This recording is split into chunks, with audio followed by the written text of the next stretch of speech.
scientific experiment. We took out elementary public school who's named the Seahawks versus another one versus the Broncos, and we wanted to see if we could predict the outcome of Super Bowl 48. So basically, if we're going to do this scientific pigskin prognostication here, we got to take a look at the completions, quarterback over delta X over delta Y, all over top of the square root of the wide receiver root squared. I don't know. And apparently it's an interception when the denominator is less than 0. Now, if we're going to take a look at an incomplete pass, we're talking about the derivative of all that junk there. Like, I don't know about this stuff. And I'm thinking, hey, there's the vector of a pass. It's the vector of the ball, the velocity of the ball, all of it to cosine of the ball. I don't know. It's pretty complicated.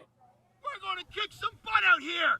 And although I'm a Seahawk fan, I'm a true Peyton Manning Bronco fan, baby. Yeah! So the Morton Seahawks would take the opening drive of the field all the way down at first and goal, and similar to the true Seahawks in the real game, they would score a touchdown on a simple square pattern. Oh my gosh, the predictions may just be coming true here. Deciding to go for a one-point convert, pump fake here, and a tripping Seahawk into the end zone. Look at the pump fake from the quarterback to a falling in the snow receiver.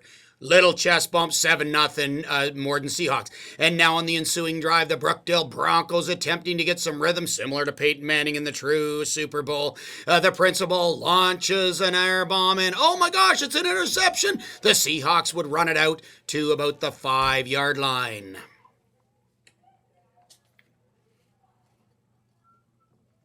Turnover. Broncos lost the ball. And now on the ensuing drive, yet another turnover, this time by Seattle as the Broncos would intercept. I guess that was where the denominator was less than 0. So the game would go back and forth, and there was lots of action, and another turnover by the Broncos to the Seahawks, and the Seahawks would drive in what would be their finishing drive of the season, and the little GoPro cam catches it. Another touchdown. They would go for another one-point convert. Judging by the quarterback's reaction, it did not count. The score would be then 13-0 Seahawks, and the Broncos would try to come back. One last little Hail Mary from the principal of Brookdale. Incomplete pass, and the Morton Seahawks would take the game. Little handshake, little congeniality. Folks, I wonder if the experiment worked.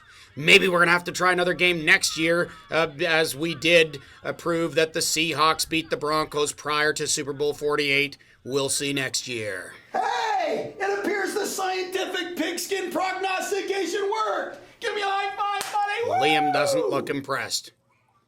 And so the Seattle Seahawks would go on just like this pregame experiment predicted. Wouldn't you know it, the pregame experiment actually made the paper.